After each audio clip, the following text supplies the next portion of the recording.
Hello বন্ধুরা, তো আজকে আমি আমার মাম্মার জন্য বানাবো মাখানা লাড্ডু। তার জন্য আমি দেখো আলমন্ড আর কাজুটা শুকনো খোলায় একটু রোস্ট করে নিচ্ছি। এরপরে দিয়ে দেবো মাখানাটা।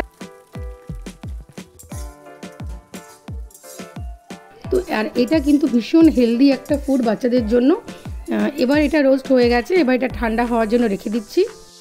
ঠান্ডা হওয়ার পরে এবার এটার একটা পাউডার বানিয়ে নেব। দেখো সুন্দর একটা পাউডার এটা হয়ে গেছে।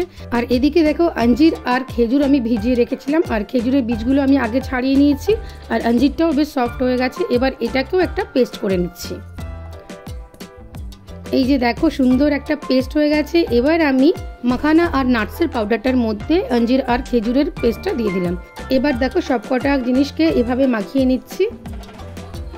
এবার এগুলোকে সুন্দর করে গোল গোল শেপ দিয়ে লাড্ডুর মতো শেপে আনতে হবে। এই যে দেখো আমার মাখানা লাড্ডু কিন্তু একদম রেডি। এবার চলো মাম্মাকে দেওয়া যাক, দেখি মাম্মা কেমন খায়, যেহেতু এটা ও ফার্স্ট টাইম খাবে। চলো ট্রাই করি। এটা কিন্তু বাচ্চাদের জন্য ভীষণ হেলদি। রোজ যদি একটা করে লাড্ডু ওকে স্ন্যাক্সের টাইমে দেওয়া যায় ভীষণ ভালো। তো এই যে দেখো মাম্মা কিন্তু সুন্দর করে খাচ্ছে। যদিও আমার মাম্মাকে কিছু খাওয়াতে গেলে কখনোই কিন্তু ওর নাক সিটকানো বা কান্নাকাটি এইসব থাকে না।